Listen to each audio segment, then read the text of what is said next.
So my name is Gabrielle Smith. I'm a senior at Johnson& Wales University, Providence. Um, I am majoring in food and beverage entrepreneurship with a concentration in obviously culinary arts. Um, I think my journey starts at what my sophomore year of high school. I decided to I was like, my mom is an administrator at the school district I was a part of, and she encouraged me to sign up for an apprenticeship program that she heard about at one of her meetings. And at first I was like, oh, okay, like I'll sign up for it, not really thinking much of it. It kind of was just like another thing for me to do as I approached junior year, and I didn't think much of it. So I signed up for it. I heard back from my hiring manager and the apprenticeship coordinator at Charleston Regional Youth Apprenticeship Program, which is the premier and leading apprenticeship program in Charleston. And I got accepted. It was my technically my second job, but my first real job I had to apply to, and I had to make a cover letter and use my resume for. So I was really excited, and I didn't know what to expect, but I started working right away. They gave me about 2 weeks, and then I started working. I went to go meet my manager. I had a very informal interview. I came there and I was like in a suit jacket, and I was just so prepared to be asked so many questions, but it was really, really formal. I mean, informal. And it was just like a really good conversation I had with my manager, and I really think that created a bond between me and her that first interaction. But fast forward, I started working. I was managing my school schedule, my busy junior year schedule, with my work schedule. In the fall, I started at Trident Culinary Institute of Charleston, and that was when I first started my culinary classes. I really enjoyed those, my foundational classes. I met so many wonderful people, students who were just like me, people who were older than me. At being at a community college, you kind of meet everybody from all walks, different walks of life. Um, so yeah, and then I ended up I worked and I worked and I worked. I would go to school for my junior year. I would go to school for the whole day, and then around I would check out, or I would get out of class early, get out of school early, and go to work. And I would be at work till like 10 o'clock at night, and I really enjoyed every minute of it. My senior year looked a little bit different because at that point, I had already obtained my certificate in culinary arts. I decided to move forward with my degree in applied science and culinary arts. So that meant I was taking a little bit, some extra classes. They were a little bit harder.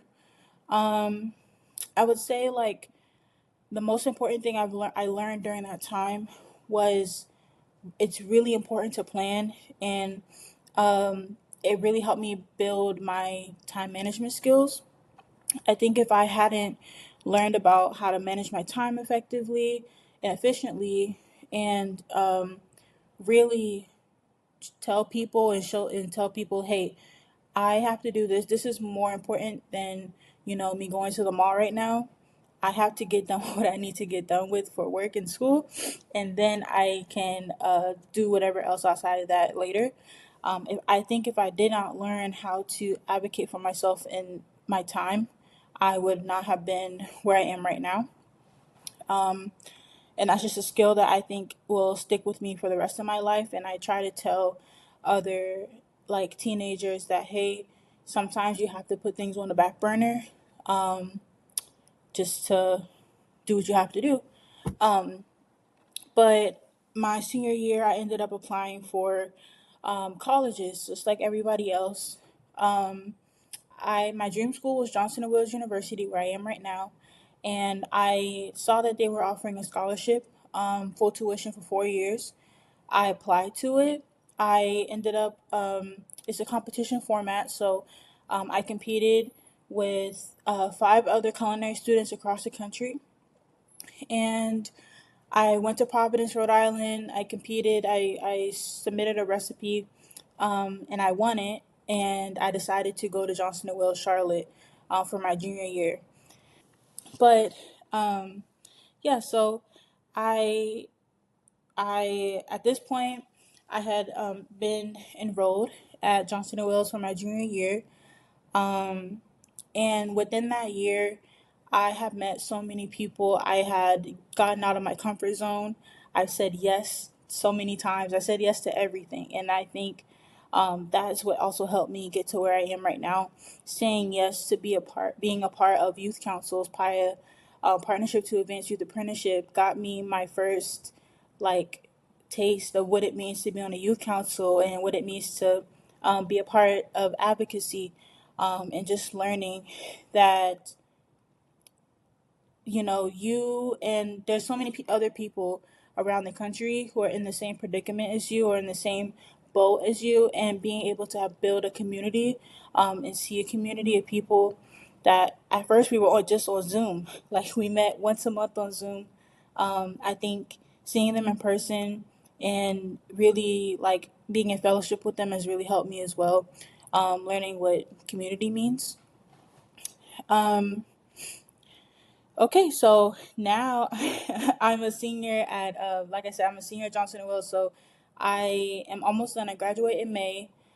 I do think that mentorship is also a really important factor in my career personally, and I know in other people's careers as well. Um, Mentors have definitely they continue to and have definitely been like one of the most pivotal points of my career, just networking and meeting other like-minded individuals. um and like I've been blessed enough to have mentors that come from other industries as well. And I think that's a really important topic to touch on as well, just because you can see things from other points of views. um And when you're able to do that, it kind of gives you a broader perspective of, what you can do, why you're doing things. And everybody has something different that they can bring to the table, as far as what their expertise is in, or, what they can offer you, what they can help you with. So I would say putting some effort into, finding a mentor, building relationships with people is really important. Yeah, and then like I want to touch on that point a little bit about like expanding your skill set.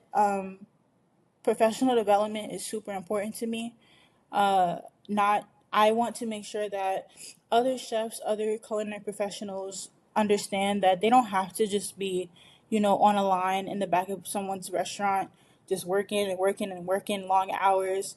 They don't have to do that. They are just as worthy, to take whatever knowledge that they learn, professional knowledge, um, like education that they have learned, and take it way further than working on someone's line. Um, I think chefs don't understand that we hold a lot of skill, and that skill can be turned into things that can turn into intellectual property. Those things can be monetized, and I really believe in that. So I have a startup called Play It Forward, where I'm building an educational curriculum for chefs, basically an accidental manager. I'm trying to take people who were line cooks or chefs and turn them into managers and leaders. And I think that's just what the future of food and beverage is just empowering food and beverage hospitality professionals to be much more than what they think they can be, and to go further than they ever thought they would. Another last thing I do want to touch on is like remaining teachable. I think education goes far past like the classroom. With my mom being an educator, that's like education is my life. Education is like a pillar of my personality. So I think education and learning is never ending, it's infinite. So remaining teachable, putting yourself in situations where you have to be taught, where you have to learn, is super important. whether it's in academia or whether it's in professional development with work or your career, or just learning a new skill. I think education is very important for anyone who's looking to do any career of any sort.